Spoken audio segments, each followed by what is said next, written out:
Kiat-kiat keberhasilan wirausahawan oleh kelompok 5 yang beranggotakan Dewi, Fernanda, Marantika, Nada, dan Sisi. Selamat menyaksikan. Bismillahirrahmanirrahim. Saya Nada Firial Fardila akan menjelaskan materi kiat-kiat keberhasilan kewirausahawan. Menjadi seorang wirausahawan tidaklah mudah. Dibutuhkan banyak skill, modal, dan manajemen yang baik. Tentunya, kiat-kiat keberhasilan wirausaha dari para pakarnya akan sangat membantu kita untuk memulai suatu usaha. Dimulai dengan pengenalan hingga rahasia di balik kesuksesan wirausahawan. Yang pertama, awali dengan impian dan imajinasi.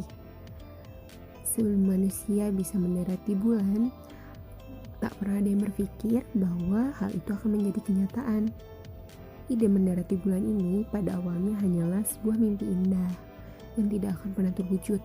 Namun, impian dan imajinasi itu akhirnya berubah ketika ada seseorang yang membutuhkannya menjadi manusia pertama yang mendarat di bulan. Jadi, yang perlu kita ingat adalah segala suatu keberhasilan itu bermula dari impian dan keyakinan dengan didorong oleh kerja keras untuk mewujudkannya. Untuk mencapai jenis kesuksesan yang kita inginkan, kita harus mempunyai mimpi besar. Kita juga harus memiliki visi misi yang jelas tentang apa yang ingin kita capai. Jadi, segeralah bangun dari mimpi kita, bekerjalah dengan keras dan giat untuk mencapai dan merubah mimpi kita itu menjadi kenyataan. Yang kedua, ada semangat, kegigihan, dan antusiasme.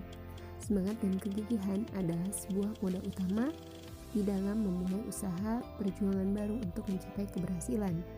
Bila kita tidak bersemangat dan malas, yakinlah kita tidak akan mengalami kegagalan total. Jadi, carilah motivasi usaha kita itu untuk mempelajari perjuangan pengusaha-pengusaha yang sukses. Mempunyai pengetahuan dasar-dasar bisnis. Tanpa adanya pengetahuan dasar-dasar bisnis, hanya akan membuat usaha Anda seperti kelinci percobaan. Kemungkinan besar hanya mengalami banyak kegagalan dan kerugian. Tidak ada sukses tanpa sebuah pengetahuan. Yang terbaik adalah belajar sambil bekerja. Bekerja dengan orang lain dulu sebelum Anda menjadi pebisnis yang handal. Hal tersebut akan membantu Anda menyerap ilmu dan pengalaman dan siap sukses di masa depan. Anda tidak perlu bergelar MBA ataupun SE dan gelar-gelar sarjana lainnya. Dengan pengalaman dan ilmu-ilmu yang didapatkan secara langsung akan membuat kalian menjadi pengusaha yang sukses. Selanjutnya ada berani mengambil resiko. Setiap suatu usaha yang kita jalani pasti memiliki resiko. Semakin besar hasil yang ingin dicapai, tentu kemungkinan resiko yang akan dialami jika mengalami kegagalan juga besar. Orang yang berani mengambil resiko adalah calon orang yang sukses. Jangan takut akan kegagalan, tapi jadikanlah kegagalan itu sebagai batu loncatan menuju kesuksesan Anda di masa depan. Nah, selanjutnya kerja keras. Hanya dengan kerja keraslah sebuah usaha akan mengalami kemajuan dan kesuksesan. Sebenarnya, awal mula pebisnis merintis usahanya itu adalah dengan kerja keras tanpa mengenal putus asa dan banyak berkorban waktu dan tenaga. Setiap pengusaha sukses selalu bekerja keras, lebih keras lagi hingga mereka sukses di masa yang akan datang. Saya Dewi izin melanjutkan poin yang selanjutnya, yaitu tekun dan memiliki keyakinan. Tidak ada yang mengatakan bahwa jalan menuju sukses itu mudah. Meskipun niat baik dan kerja keras, kadang kita akan gagal. Beberapa pengusaha sukses mengalami kemunduran dan gagal total, bahkan kebangkrutan. namun berhasil dengan cepat bangkit untuk menjadi besar di bidang mereka. Keberanian untuk bertahan dalam menghadapi kesulitan dan kemampuan untuk bangkit setelah kegagalan akan menjamin kesuksesan selanjutnya. Kita harus belajar untuk bangkit lagi dan mulai dari awal lagi. Ketekunan adalah ukuran dari keyakinan dalam diri kita. Ingat, jika kita tekun, tidak ada yang dapat menghentikan kita. Selanjutnya yaitu tetap berpikiran positif. Sebagai pengusaha, kita seharusnya percaya pada tujuan kita dan bahwa kita bisa melakukannya. Pikirkan bahwa apa yang kita lakukan akan memberikan kontribusi pada perbaikan lingkungan, diri pribadi, dan keluarga. Kita harus memiliki keyakinan yang kuat dalam ide kita, kemampuan kita, dan diri kita sendiri. Kita harus percaya di luar bayangan keraguan bahwa kita memiliki kemampuan untuk mengenali dan keraguan ini. Semakin kita dapat mengembangkan keyakinan atas kemampuan kita mencapai tujuan kita, semakin cepat kita dapat mencapainya. Namun, keyakinan harus diimbangi dengan resiko yang telah diperhitungkan. Ingatlah bahwa berpikiran positif akan memudahkan langkah kita. Selanjutnya yaitu fokus. Setiap diri kita memiliki kekuatan dan kelemahan kita sendiri. Agar efektif, kita harus mengenali kekuatan kita dan berkonsentrasi untuk hal itu. Kita akan menjadi lebih sukses jika kita mampu menyalurkan usaha kita ke dalam bagian-bagian di mana kita dapat melakukan yang terbaik. Dalam bisnis misalnya, jika kita tahu kita memiliki insting marketing yang baik, maka manfaatkanlah kekuatan ini dan fokus pada kekuatan marketing secara maksimal. Di sisi lain, mungkin kita mempunyai kelemahan seperti akuntansi atau pembukuan. Pertimbangkanlah untuk memperkerjakan orang lain yang ahli akuntansi atau belajar sendiri untuk menutupi kelemahan kita. Tetap fokuslah pada kekuatan yang kita miliki. Baik, izin melanjutkan, saya Sisi akan membahas poin ke-9, yaitu mau belajar dari pengalaman orang lain. Kenapa? Karena pengalaman adalah guru yang terbaik. The experience is the best teacher. Ya kan? Pasti sering dengar pepatah itu. Kenapa sih? Karena pastinya pengalaman hidup seseorang itu berbeda-beda. Dan seorang calon pengusaha yang sukses mau mengambil pengalaman dari orang lain dan tidak lupa belajar dari pengalaman sendiri.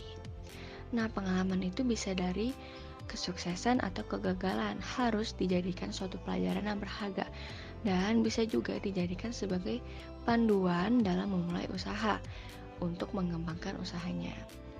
Nah, pengalaman belajar dari orang lain itu bisa dari terdekat maupun yang tidak kenal sekalipun.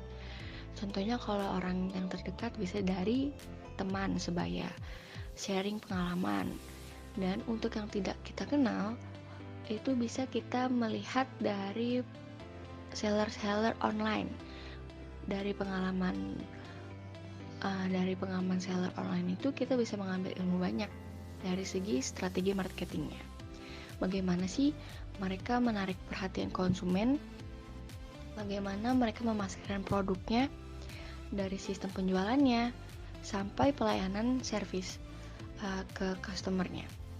Selanjutnya pada poin 10 yaitu bersedia menerima kritikan dan nasihat dari orang lain. Nah, kira-kira ini perlu nggak sih kita menerima kritikan? Sangat perlu. Kenapa? Karena menerima kritikan berarti menyadari bahwa kita mempunyai kekurangan. Nah, dengan mengetahui kekurangan yang ada pada kita, maka kita bisa memperbaiki nih kekurangan kita dan menjadikan kritik atau bahkan nasihat itu sebagai guru yang akan membimbing kita ke arah kesuksesan. Nah, dengan menerima kritik dan nasihat itu bisa jadi kita membuat inovasi dalam usaha kita loh. Dan tidak lupa berterima kasihlah kepada orang yang mau menegur dan mengkritik kita. Selanjutnya, tidak suka menunda. Time is money.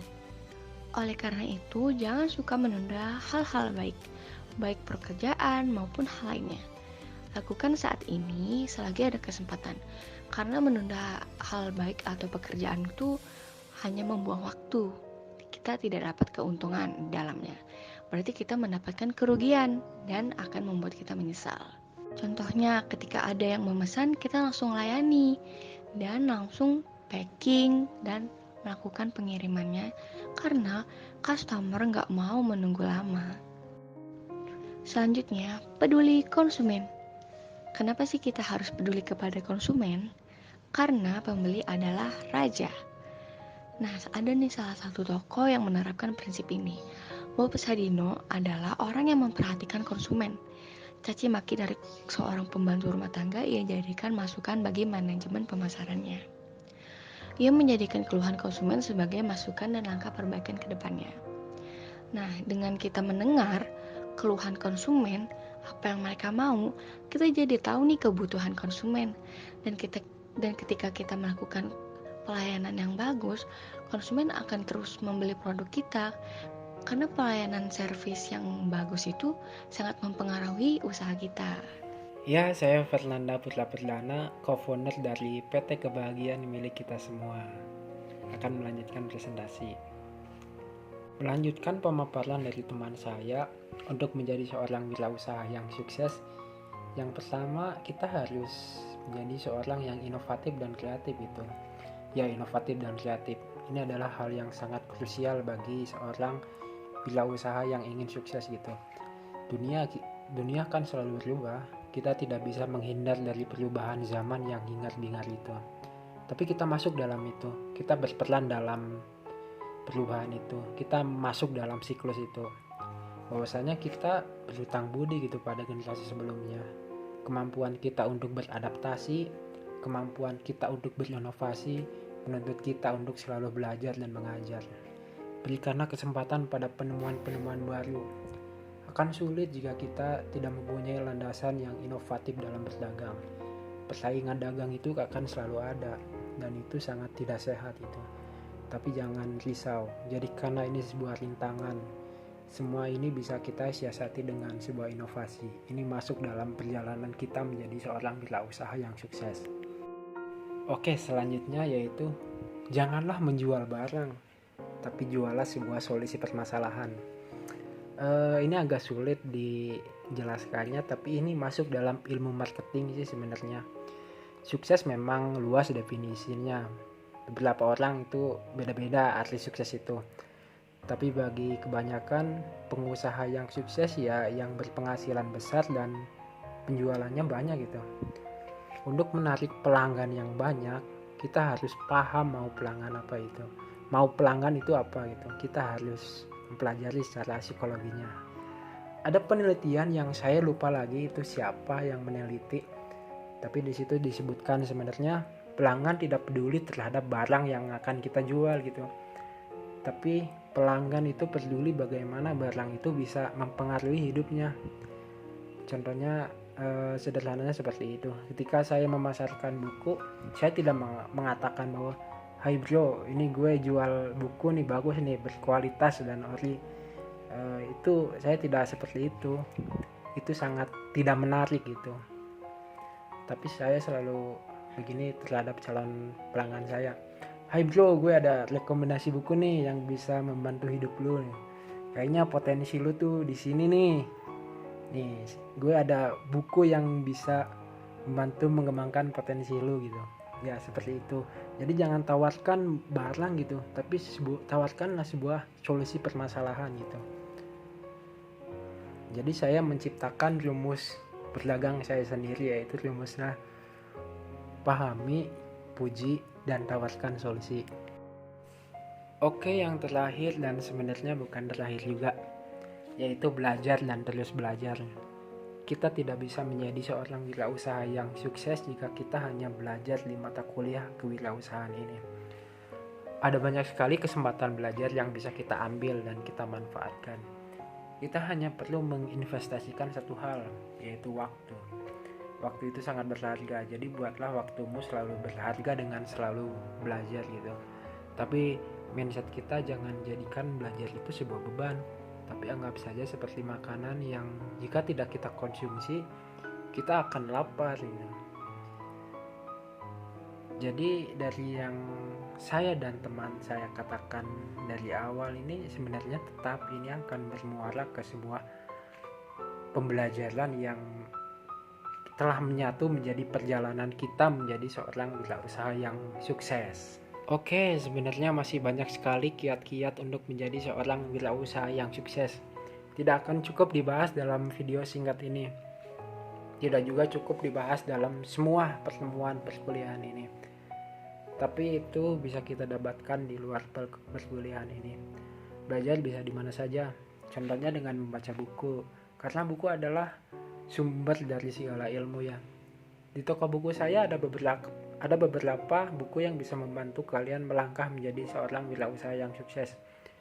Contohnya The Wave of Tears, buku yang menjelaskan tentang masa depan seorang entrepreneur.